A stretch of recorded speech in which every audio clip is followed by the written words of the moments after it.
Hi, welcome to Drama Means Podcast. Today we're going to talk about the 2023 Korean drama Miraculous Brothers. Today, drama means time travel, drama means murder, drama means taking responsibility. The series starts with a writer named Dongju, who's pretty unsuccessful in his craft. He hasn't found his voice, he hasn't written that hit novel that he's been hoping to, and he's kind of down on his luck. And one night, driving in the rain, a young man literally falls out of the sky in front of his car, and he hits him. Now he scrapes this kid off the pavement, takes him to the emergency room, but when he looks inside of the kid's backpack, he finds a manuscript. A brilliant manuscript. And since this kid's in a coma, temptation gets the better of him, and he decides to publish this manuscript as his own. Now everything gets really complicated when the kid wakes up. And it gets even more complicated when the young man has no idea who he is, how he got there, or what he was doing on that street the night he got hit by the car. And what we'll come to find out is that this young man's name is Kang-sun, and he is not from this time period. He's from about 25 years in the past. Yeah, I think my main reason is I really like Chung-woo. I've been his fan since he was cool. And then I was really happy when he started getting popular over Reply 1994. And but since then he did a lot of movies, and then he did this horribly loud rom-com that I was not for, so I didn't watch that. So I'm really glad that he ended up doing Miraculous Brothers. I do have to say I liked the concept a lot, but I actually thought that I was gonna want more of the go and solve cases kind of thing, and help civilians who need help. That was definitely the part that was interesting in this drama. Yeah, I wasn't sure what to expect from it, whether it was going to be kind of a serialized mythology story about where Kang-san has come from and this murder mystery surrounding him and his brother in this mystery novel, or if it was going to be kind of a procedural case of the week, the community type show. And I think at the beginning it tried to be both, and it felt a little unbalanced. It felt like sometimes you were waiting for one thing to finish so you can kind of get back to the more interesting part.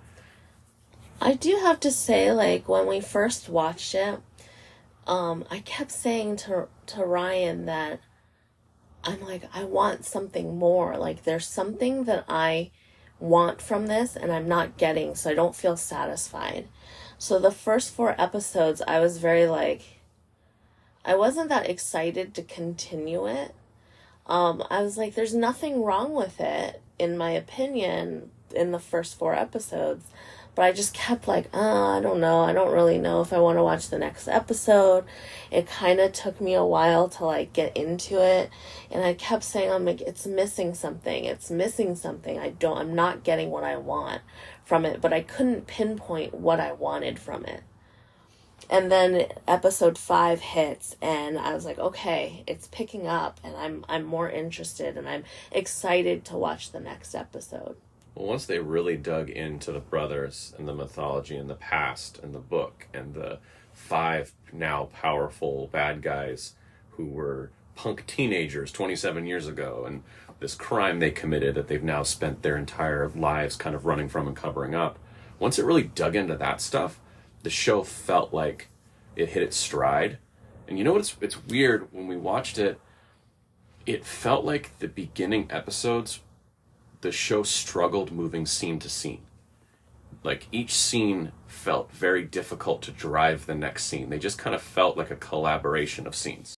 They didn't feel like they really had propulsive energy going through these scenes. It was just a lot of and then he goes here, and then he goes there, and then he talks to his publisher, and it was kind of meandered is the word I would use. And once they really got into the mythology part of it and dug in to the past and introduced the brother character, and then it felt like the scenes always knew what the next scene was. It really just drove forward, and it felt like the show had a whole new energy to it. Yeah, I definitely agree. So from episode 5 on till episode 14, in my opinion, were really good and like solid.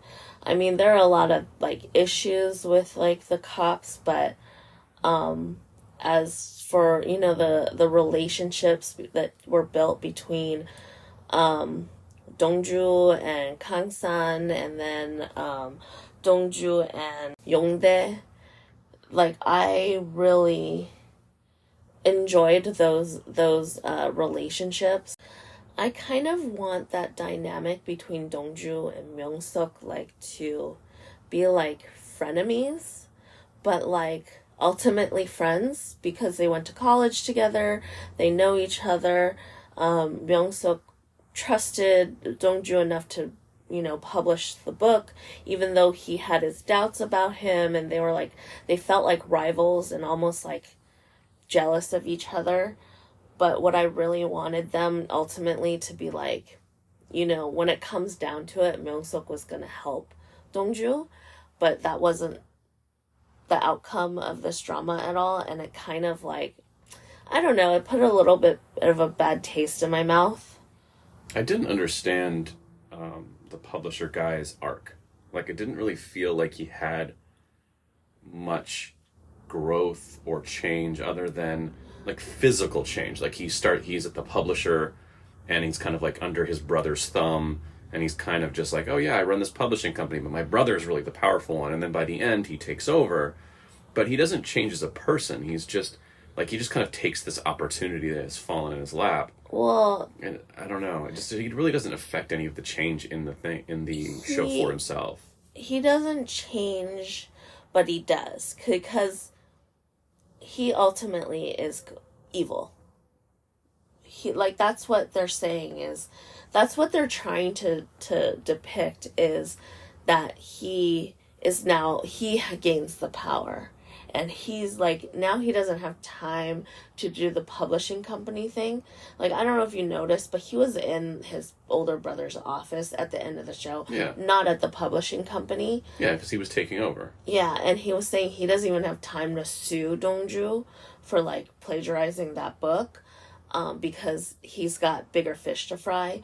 But like, ultimately he's now the evil guy, and like what comes of it is power brings the worst out of people, is what they're kind of trying to push. That's why I wanted him to be nicer in the beginning, you know, if that was really where they were going. But ultimately what I wanted him to be was the better person than his brother, which that's not what they showed.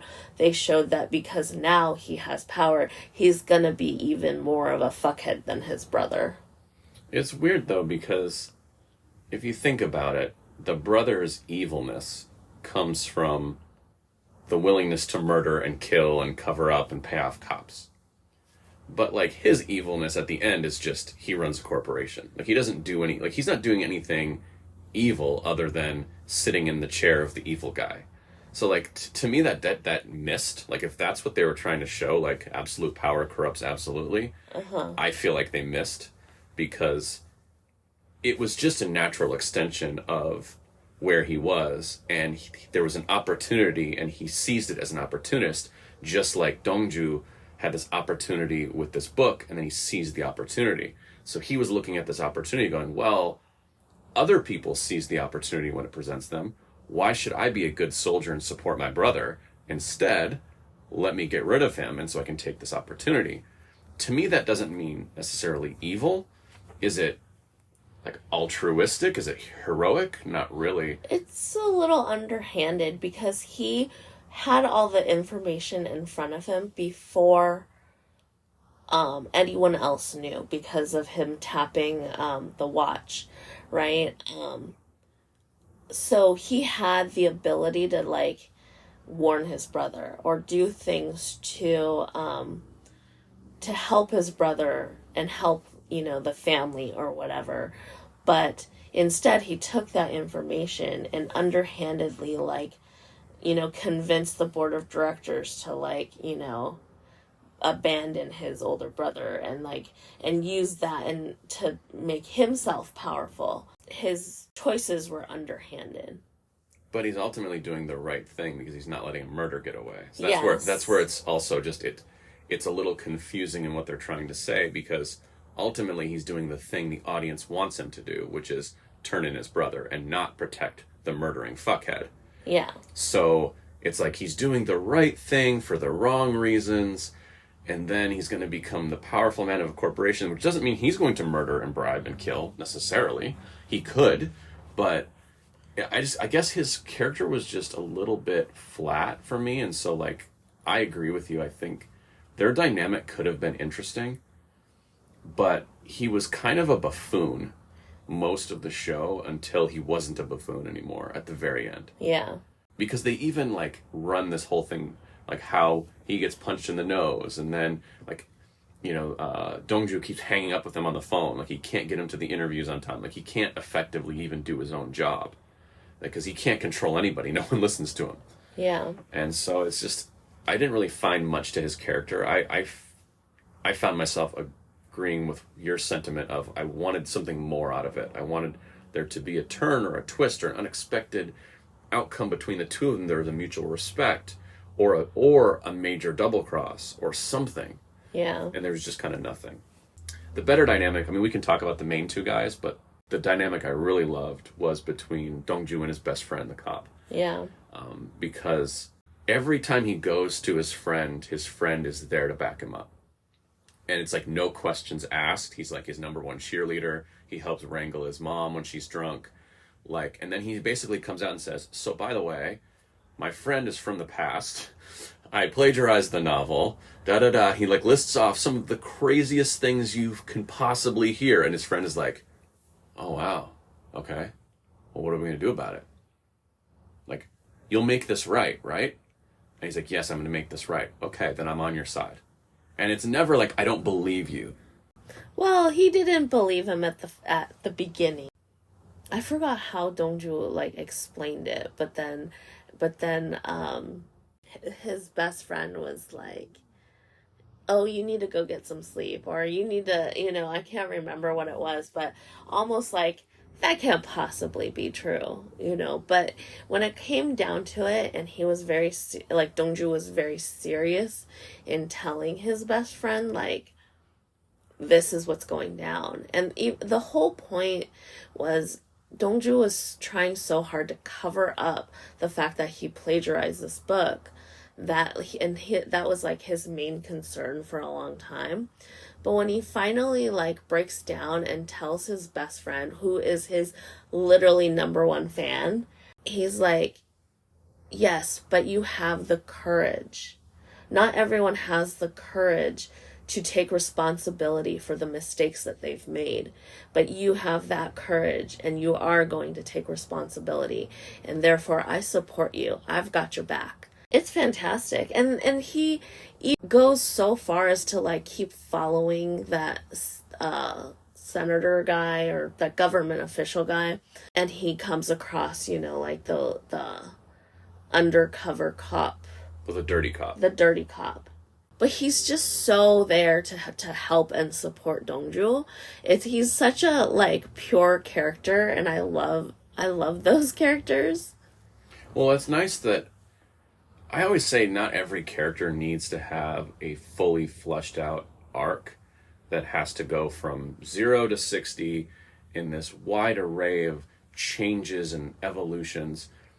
But the characters have to serve a purpose. Like every character in your show has to serve a purpose. And so this character served an amazing purpose as this best friend and confidant and conscience and just homie.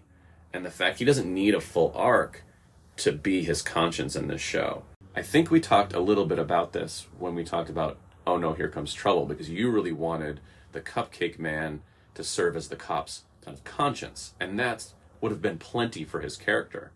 And I find myself thinking that about this cop, is that yes, they could have made him be some other dark, secretive, underhanded something. Like he could have had a big turn. It just didn't need it. This character served its purpose as the main character's conscience and best friend and confidant, and the one that could say the things that no one else can say. Like the thing you just said of, well, not everyone has the courage to correct what they did wrong. So you'll do it, and it'll be fine. But Dongju has, the soul friendship of the cop, where he really keeps Dongju grounded and like he does all the things. Like, he will praise you when you need to be praised. He will like keep you grounded when you need to be grounded. Like, it's just that perfect best friend that everyone like desires. So it's so nice to see, and it feels so warm and fuzzy when you see them interacting. Yeah, they were probably my favorite too of the show, just their small scenes, because they're not in that many scenes together, like comparatively to, the other people in the show. But I always enjoyed when they were, and I enjoyed how the cop was always there to help him out. And sometimes coincidentally, sometimes not coincidentally. I did like how ultimately he was the one that followed the government official, took it upon himself, and kind of uncovered that there was a dirty cop and who it was, so that they could get that piece. Like, I'm really glad that paid off that way, rather than just the dirty cop's conscience getting the better of him, or something a little more convoluted or stupid.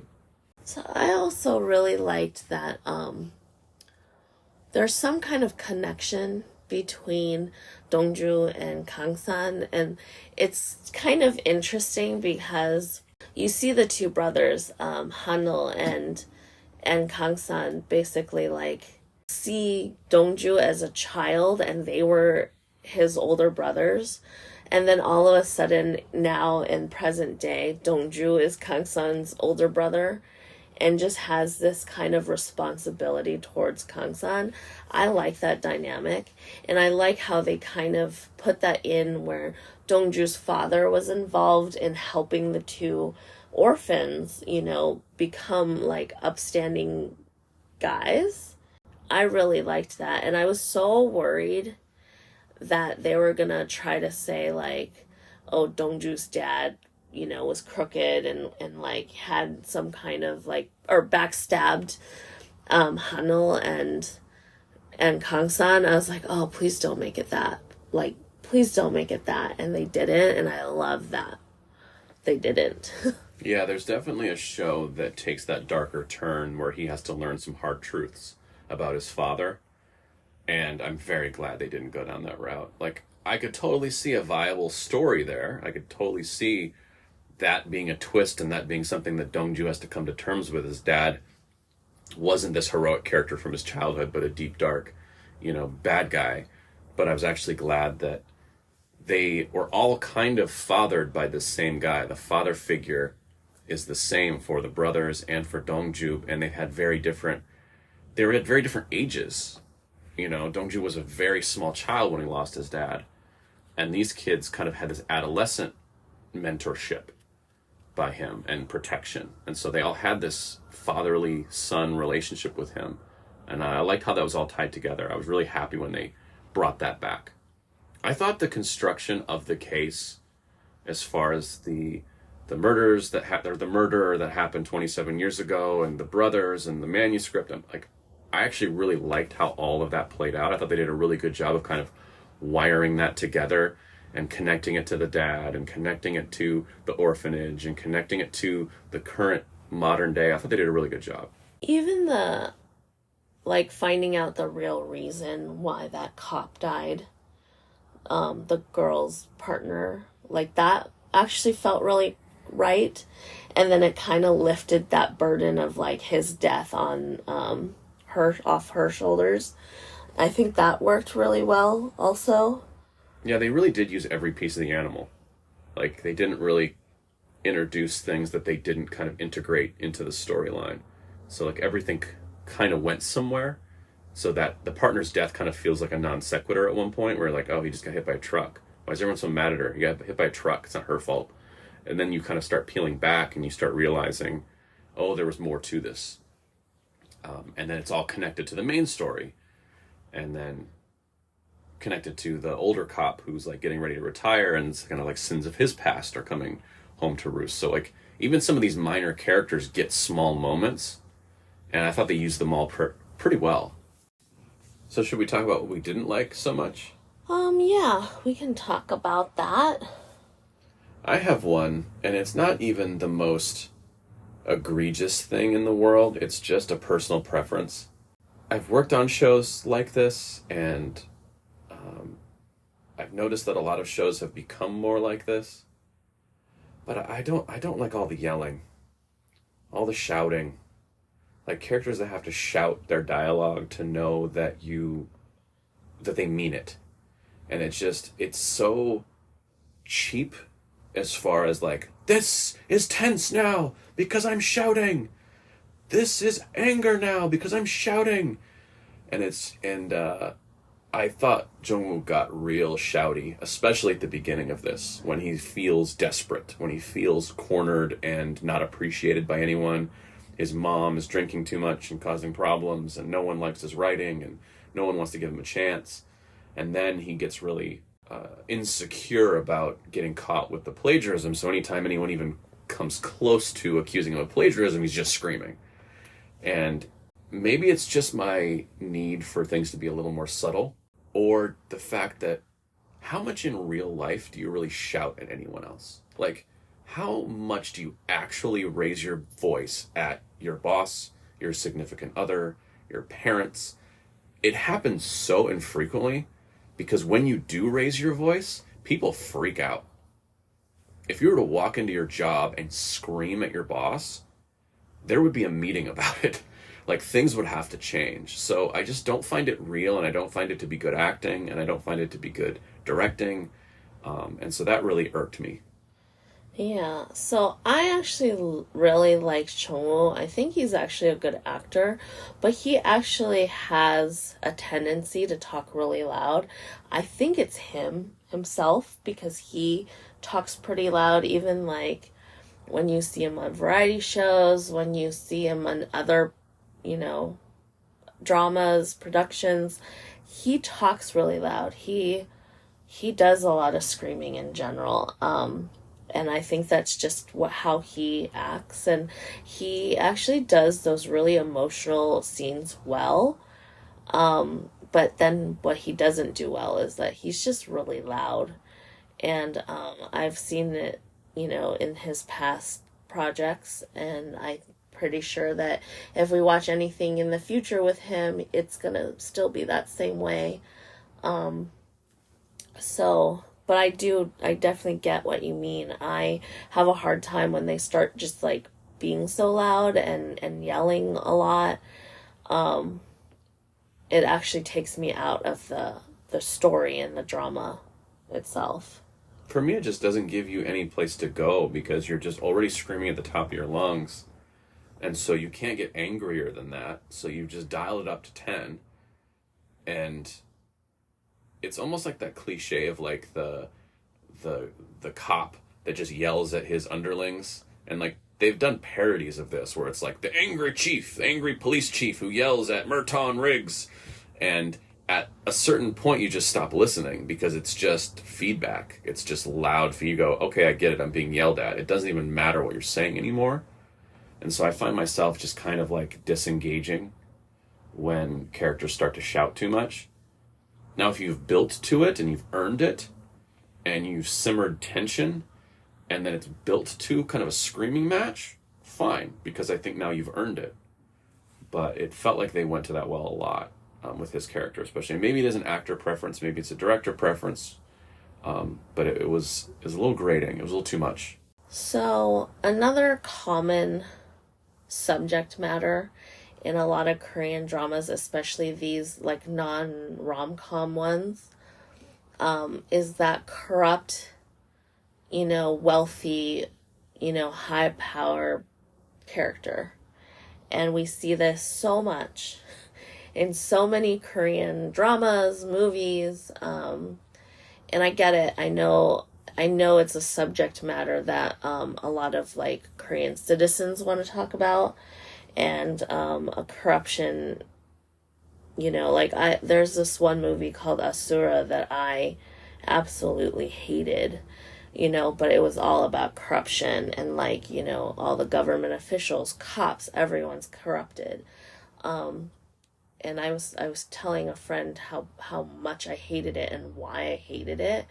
And his thing was, but it's the truth. Like, it is that corruption is in the government there. And I was like, okay, but you're telling a story, and the story has to be a story and not just showing corruption and over the top depictions of these characters with no actual like resolution other than like everyone dies. But yeah, it's just kind of like the same thing with this. It's like this subject matter is seen so much, and I kind of wish that they had chosen something else or put, like that. It's become cliche because it's like in every single drama now.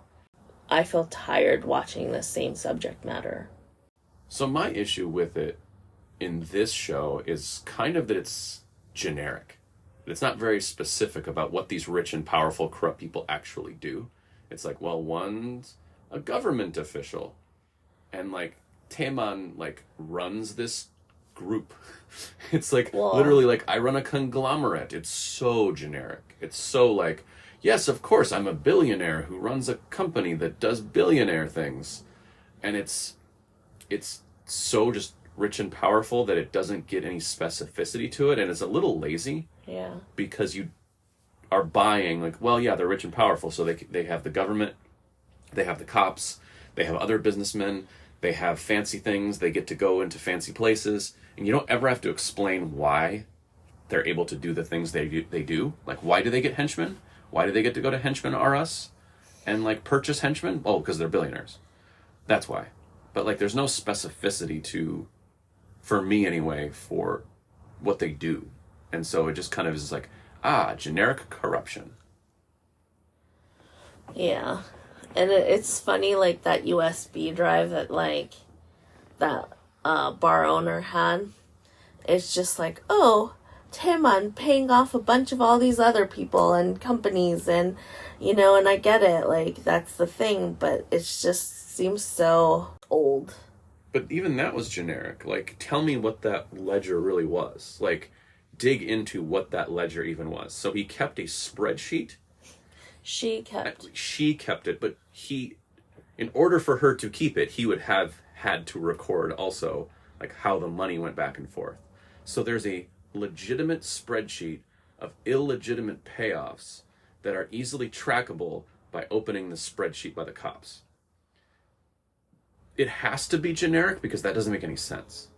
Yeah. So you kept an official ledger of misdeeds that can easily be traced to money that is supposed to be given legitimately, I can't speak. Illegitimate money wouldn't have a ledger that said, payoff, bad guy, $2,000, hitman, $7,000. You would cover it up by donating to a charity that's not a real charity, and then that charity would have a 501c or 4, whatever the hell the number is. I can never get it right. But like, you would bury that money, and it would all look legitimate, but the people getting it would be illegitimate. All I'm saying is that, like, if you run down the logic of what this is, it can't possibly make sense because bad guys wouldn't behave that way. The only thing that explains bad guys behaving this way is that they're generic billionaires who are generically corrupt. So it doesn't really satisfy you to know what that ledger is. You're like, oh yeah, that's bad for him. That's all we need to know. And that is, I think, is what makes it cliche. It makes it just kind of like, oh yeah, rich men bad. Oh, rich men corrupt. And then that's kind of like, you just stop asking questions if you're the audience. But I do agree we're getting to a point where I want more. Yeah. Like, I want specificity to their evil. Specificity to how we're going to catch them. What's the clever thing we must do? Well, why they're evil is that Taeman is a murdering fuckhead. And, I don't know, also, like, him being an a-hole to all his friends. Like, I get it, he's, like, the most powerful in all of, like, in this group of powerful people, but, like, really, you can't just say fuck off and, like, leave this group because he's literally treats you like a dog? Like, that makes no sense to me. They were all big-time caricatures, though. All those characters. So can we talk about the other massive thing in this, which is, so not only are the bad guys generic caricatures. So let me preface this with, the whole time we're watching it, Ryan is screaming at the TV because these are the dumbest police officers in the history of police officering. Like, they don't do a single thing correct at all.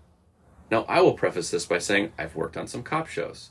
I haven't worked on, like, Law and Order that does, like, cop shows, like, legit cop and law, and, like we cut corners on the cop shows I worked on, okay?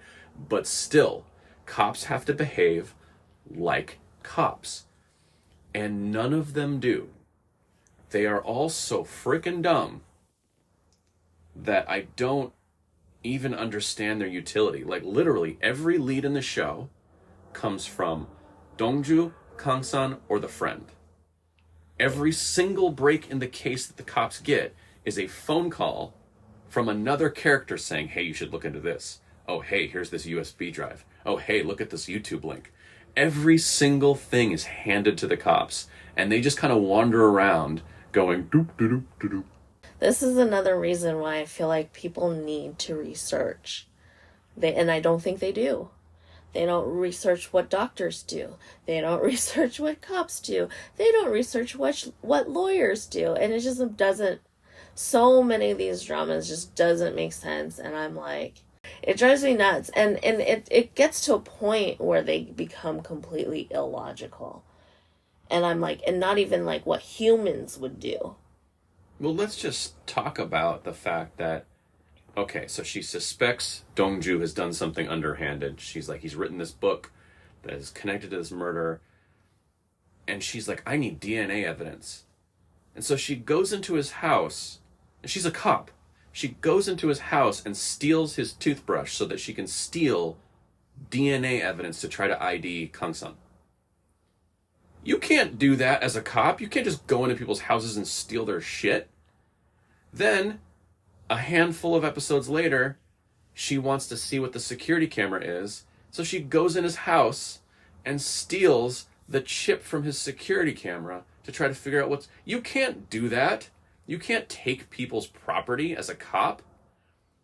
And then when she gets caught for the DNA thing, it's like, hey, why did you steal our toothbrush? And she's like, oh yeah, I needed a DNA sample. And they were like, okay. Like, I don't know how the procedure is in Korea, but I'm pretty sure that ain't it. No. That is so fucking illegal. And it's so... And even if you do find some kind of evidence in those two things that you've stolen, when it goes to court, you can no longer use that. That is called the fruit of the poisonous tree. I learned that. So it's just like ridiculousness, basically. And it's like, okay, well, you clearly don't know how to be a cop. And whoever wrote it clearly doesn't know how cops are supposed to behave. And it's just okay to fucking... And she's just so bad at it, too. Like, everything, like the way, like, okay, so you suspect someone. So then you just start badgering them and be like, you're doing something wrong, huh? You're a really bad guy, huh? Like, it was just like, bitch, don't fucking talk to me like that. Like, you have no evidence to talk to someone like that. And even if you do have evidence, you can't fucking talk to someone like that. But also, that would just make someone lawyer up. Exactly. Like, we live in 2023. Again, we've all seen Law and Order. Like, it's in every country in the world. We've all seen it. We understand that if the cops are coming after you saying you murdered someone, whether you did or not, you should now get a lawyer. And you should not talk to the cops. There are TikTok lawyers on social media whose number one thing is, don't talk to the cops. Don't be an idiot. Don't talk to the cops. Even if you're innocent, don't talk to the cops. So the cops walking around going, what are you hiding? What are you hiding? Is so just out of the 1980s. I'm not sure how it still makes it on television. And the only thing that saves it is that they're not the main characters. The only thing that saves it for this show is that the cops can be buffoons because we're not cheering for them. We're cheering for Dongju and Kang-san and the friend and, you know, the mom. And we're following the female cop only as it pertains to unwinding the mystery. But man, someone over there has to do some research about how cops work because it's embarrassing, like how bad they were. And I was so close. I was going to turn the show off when they handed the USB drive to the dirty cop. And the audience knows at this point he's a dirty cop. And they hand the evidence that they've been handed. They've earned 0. Like, Dongju's done all the work. They've earned 0. So they're handed the evidence. And it's like, hey, dirty cop, do you want to look at the evidence on your computer? And then, of course, he takes it and gives it to the bad guy. And I'm like, if they didn't make a copy of this goddamn USB, I am going to turn this show off. Which they did, but it's like, also, when it went missing, it was like, how could he lose it? I'm like, bitch, really? First of all, like, what idiot is like, oh, I was the last person to see this USB. I'm gonna go and give it to the bad guy. Like, you need to do better. You're like a really bad dirty cop also. Well, that whole thing is bad. Is like, he doesn't assume that she made a copy. The other cops don't assume she made a copy because they have to call her and be like, hey, we lost the USB. Did you make a copy? And she's like, yes. It's like, oh my God, finally you did something right. But it's bad. Like, he was a bad dirty cop. They were bad cops. And it's all convenience of the writing. The writer needed the cops to behave a certain way for the show to move forward a certain way. And that stuff irks the crap out of me. Well, what they wanted was Dongju and Kang-san to figure things out. So that's why they needed the cops to be an idiot. Or idiots. But literally you need to be able to do it where the cops are doing real cop things and, you know, Kang-san and Dongju are like doing what they need to do. You know, like you can't just be like, oh, this is convenient, so I'm going to make, you know, Dongju and Kang-san, like, find all the clues and all the evidence. But, like, the cops need to do something, too. They need to work together. Well, here's the rule for me. If you name your characters, you have to service them like real human beings. So if it's a waitress in a cafe and you don't name that character and they just bring you a coffee and they don't ask you to pay, like, you know, like, things you don't ever see people pay sometimes, like they get the food or they never order it and the food just arrives. Like, I don't care about that because you haven't named that character. You haven't told me to care about that character. Okay, they did something a little illogical, but it was just to move the scene along. But when you name your characters and you give them screen time, they can't just move the story. They also have to move their character, and they have to behave like a character now, not a robot. They're no longer an NPC in a video game that has 3 lines of nonsense dialogue. Like, they actually have interactable qualities now, and you have to treat them like that. So I get it, you want your main characters to do all the hero things, but the cop characters still have to be true to their profession and behave like the characters you're asking them to be. There's stuff they could have done. There's a million things we could have done to those characters to make them smart or do something or contribute in some sort of way, and they just didn't do it. So I did mention that from episode 5 to episode 14 were really good, in my opinion. I mean, minus all the cop bullshit. But I felt like the ending felt really anticlimactic. Like, I was just expecting something, like, more dramatic, and it didn't happen, and it just felt it fizzled. So, like, all the excitement and, like, in the middle, and they're, like, working the case, and, you know, Dongju and Kang-san are working together, and then, like, they meet Hanul, and it's just, like, I really enjoyed that. And then it just fizzled, and you're like, oh, that's it? And it was just like, that seemed kind of easy, actually. And it just, I don't know. I wanted more, and I wanted it to be exciting and intriguing, and it kind of just, I don't think they really knew how to end it. I didn't find the ending to be all that clever. It kind of felt like they found the thing they were looking for. Like, they found the tape that they'd been looking for most of the season. And then once they found that, it was kind of downhill skiing. Yeah. And there was danger, but there wasn't a lot of clever. Yeah. And the thing is, with this whole, like, showing the video in, like, the media, like, publicly, like, this has been done so many times in these Korean dramas where, like, you know, they play this corrupting video in, like in front of a bunch of people, like if it was a press conference or if it was some kind of live stream or on, in this case, like this news show. And it's just like, this happens so much in these same type of Korean dramas that they couldn't figure out something new to do.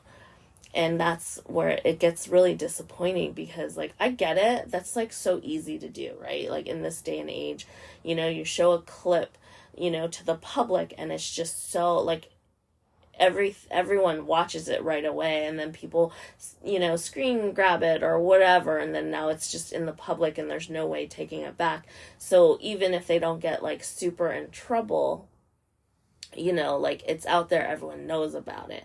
I get it. That's so easy, but also super generic, especially like this was maybe innovative like 20 years ago, but now it's just like, oh, okay, the same old ending again. So the only thing that was fresh about him going to like the news with the clip is him admitting the plagiarism. Like that's the only part we really care about. Yeah. The video itself and the uncovering of the guys is like just, yeah, duh, that's going to happen. But like for his character, the thing that he has to admit is I know all of this because I plagiarized the novel, which is the only good part of the whole thing. Like I totally get that part, but you're right. Like the rest of it is just, I've seen that before. I've seen the person go on the news or like release the video and have it play on the screen in Times Square or whatever. Like it's just cheesy and kind of like, I think it's time for something new. Yeah. So as good as the middle of the drama was, the beginning and end were just really like, for me, it was just satisfying. So in the spirit of talking about beginnings and endings, I wanted to talk a little bit about why they're hard and what most people do wrong. Now, I think the number one thing that most people do wrong when they're creating a show or writing a script, most things I've ever read, I give the exact same note, which is your story starts in the wrong place. And I've been guilty of it too, writing my own pilots and stories, that you start writing something you really love and you get to the end and you look at it and you're like, okay, this is great. 9 times out of 10, page 15, 16, 17 is where your story should start. And everything before that should be backstory. Sometimes the first half, sometimes the first 2 acts of a movie you write, you look at it and go, actually, this movie shouldn't start until the end of Act 2. All of this is backstory. And now I should start the story from here. That's the note I give almost every time I read something of a slightly amateur writer. I give that note. Your story starts too soon. And I think that was a little bit of the case in this one.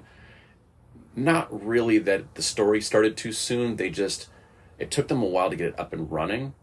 And I don't think they had enough story to keep it going without kind of going into these case of the week things that didn't really amount to much. Like it demonstrated the kid's little superpower and like what the show was going to be about, but it didn't really amount to anything. And then they abandoned it altogether, which means it's not really a feature of the show at all. It's just a thing that you were using to take up space. Now, the other thing people do is they end their show too late. So they're starting their story too early. They're ending their story too late. And one of the things we learned in film school was this thing called the rule of the perfect party guest. Now, the perfect party guest does not show up when the hosts are setting up the tables and chairs. Like, that's awkward, right? You showed up before the party's ready for you. And the perfect party guest also isn't hanging out in the kitchen while the party host is cleaning up afterwards. The perfect party guest is fashionably late. The party's already in full swing. The music's playing, the DJ's going, the food's on. And they show up and they are in great spirits and they have a purpose for being there and they say hello to everyone and they dance and they sing and they are merry and whatever the party is, they have a great time. And then they get out of there before it winds down. And so this would be for anybody who writes out there in the podcasting listening world, is whether it's a scene or an episode or a season or a series, keep that in mind of how late can I start this story and let the things before be backstory? And then how early can I end it? I've worked with a lot of writers who didn't know where to end scenes, where they hit the kind of crescendo for a scene, then they just keep writing for a page. You're like, no, no, no, no. Here the iron's hot. Get the hell out of the scene. You've told me everything I need to do. The scene has done everything it needs to do. Now get out.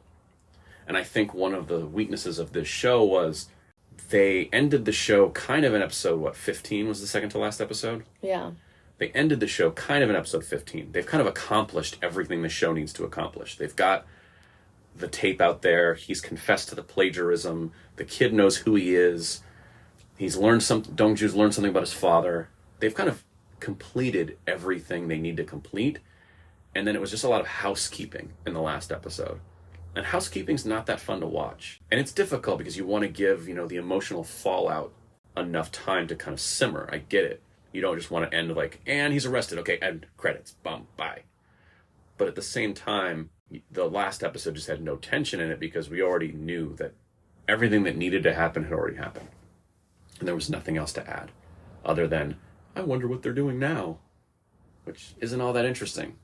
The scene where Kang-san is at her cafe and previously he had already lost his power of like helping people and like being able to see, like hear what they're thinking or kind of feel, if some kind of danger is going to happen to someone. He lost that ability the minute he tried to kill someone, right?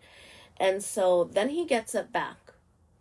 After a while, he got it back and he wants to help people. And literally in the drama, he's like, oh, I got my powers back. And then he goes home and sees Dongju and he's like, guess what? I got my powers back. Whoop-de-whoop-de.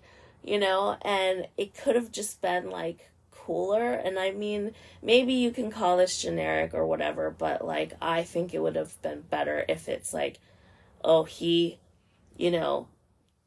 senses this danger from someone and he starts following them, or like in the beginning, or, something's going to happen and he goes after that person. And rather than going to Dongju and saying, hey, I got my powers back, all of a sudden you cut to Dongju like writing at home or cleaning or whatever it was, enjoying his cup of coffee, and all of a sudden he just hears Kang-san like saying, Hyung, like, I need you kind of thing, right? And then he's like, and then he just grabs his coat and runs out. Like, that just feels more of like, just that nice wrap up of like how it started in the beginning and how it's going to be in the ending. It just, it's like ties a little nice bow around everything. Whereas like the actual ending of the drama was so like drab. Yeah, I feel like they could have done that so much better. I think I would have I know exactly how I would have executed that is I would have had him follow that person at the cafe that he like sensed, and then you cut to Dongju, who's now doing an interview for his new book. Like live TV, like Kelly Ripa type interview. And he's just trying to be like super serious, and he's a different character now. He knows how he's articulating about a book he actually did write, not when he plagiarized. So we're seeing his character come full circle, and all of a sudden he's hearing Hyung, and it's like, not now. Like, I'm in the middle of this live TV interview, and now he's acting like a weirdo again, and it basically like says a bunch of like double speak. It's just like, leave me alone for 1 minute, and everyone's like, why is he talking? What is he doing? And they just go out on his face like, oh, I'm the crackpot writer again. But like something that just like, or is more fun. Yeah, or end on his face and he's like, I gotta go. Yeah. Think something like that. But I think that'd have been way more fun. I did think the ending. A former boss I used to work for had a really good quote. He would say, if something was just kind of like meandering and there was just like, we're just going from scene to scene and you just kind of know the result of every scene you're watching, he would say that, well, this act has all of the drama of a cruise ship pulling into port. Like, yes, are we watching something happen? Yes. Is there any drama in whether or not the cruise ship will make it into port? Not really. And it kind of felt like we knew he was going to get his power back by the end of the episode. We knew that they were going to have kind of a setup for the next season. If there is one. And it was sort of like, now we just have to wait for all those things to happen. There's no drama in any of them. Yeah. So for me, Miraculous Brothers, I did enjoy it, but it's kind of onboard karaoke for me. You know, Chungwoo just like being really loud is very similar to, you know, listening to someone scream like Def Leppard on the mic. You know, it hurts to listen to sometimes. And you know, the girl being a terrible cop and like her interrogating Dongju is like nails on a chalkboard for me. So definitely onboard karaoke for me. I would say the same thing. I think for me it's onboard karaoke. I'm tempted to give it a little bit higher because I did like most of the middle of it. After it was very clear they were just going to make the cops be dum-dums, I just stopped really paying attention to that part of the show. I just knew that was never going to amount to anything. But because it was kind of just generic bad guys, generic cop guys, yeah, I don't think it can get much higher than onboard karaoke. I did enjoy it. I enjoyed most of it. I thought the production value was very good. Overall, I liked it, but there was definitely some problems that they should have known better. It feels like those were all simple to solve things, and it just felt like, this is good enough. Yeah. So I think for this week, our recommendation is a song by Lucy. The song name is So What. It's on their album Fever, their newest album. Lucy had a song on the soundtrack of Miraculous Brothers, so you can check that out. But yeah, definitely we're going to play So What at the end of this episode, so check that out, and definitely do not sleep on Lucy. They are a very good band. As for next week, we will be talking about My Beautiful Man Eternal, which is the movie sequel to the drama. It was recently released for international fans, so we are definitely going to talk about that next week. So please join us then, and thank you so much for listening now. And see you next week.